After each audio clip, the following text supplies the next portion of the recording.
Good morning. Welcome to At Your Service on KLAX TV. Brought to you by Heart of Louisiana Credit Union.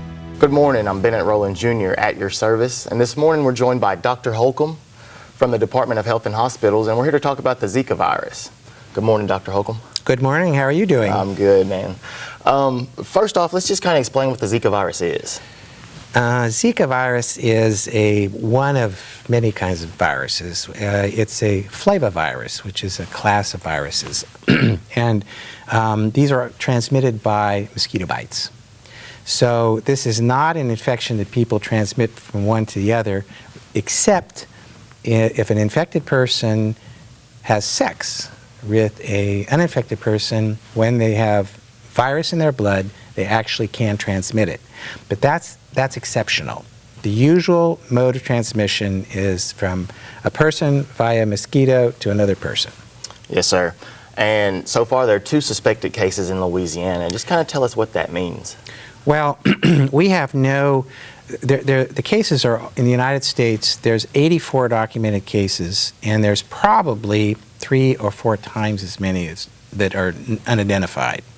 And these right now are all imported cases, okay?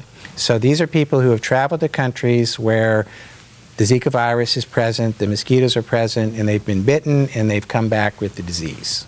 The worry for the United States, of course, and the South in general, is we do have those mosquitoes. The same mosquitoes that are transmitting this are really present across all the southern states. And so if there are enough people that have this and they are bitten by mosquitoes, those mosquitoes can become infected and transmit this to other people. That hasn't been documented yet. Let's kind of talk about the pregnancy aspect of it. Well, this is probably, the disease itself, first of all, is relatively mild. First of all, 80%, maybe 3/4 of the people, maybe 80% will have no symptoms. So these folks who come back from the Caribbean, the ones that have had fever, that have had joint pains, that have had conjunctivitis, I mean, those people know they've been sick. But for every person that's like that, you're going to have 3 or 4 that actually has the disease and has no symptoms.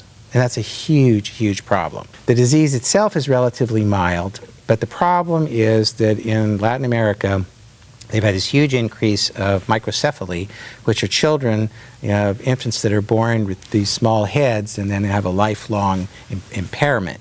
And so the recommendation now is that if people are pregnant or think they can become pregnant, they should not be traveling to countries where the Zika virus is present. Yes, sir. Well, we want to thank you for your time, and we want to thank you for watching At Your Service.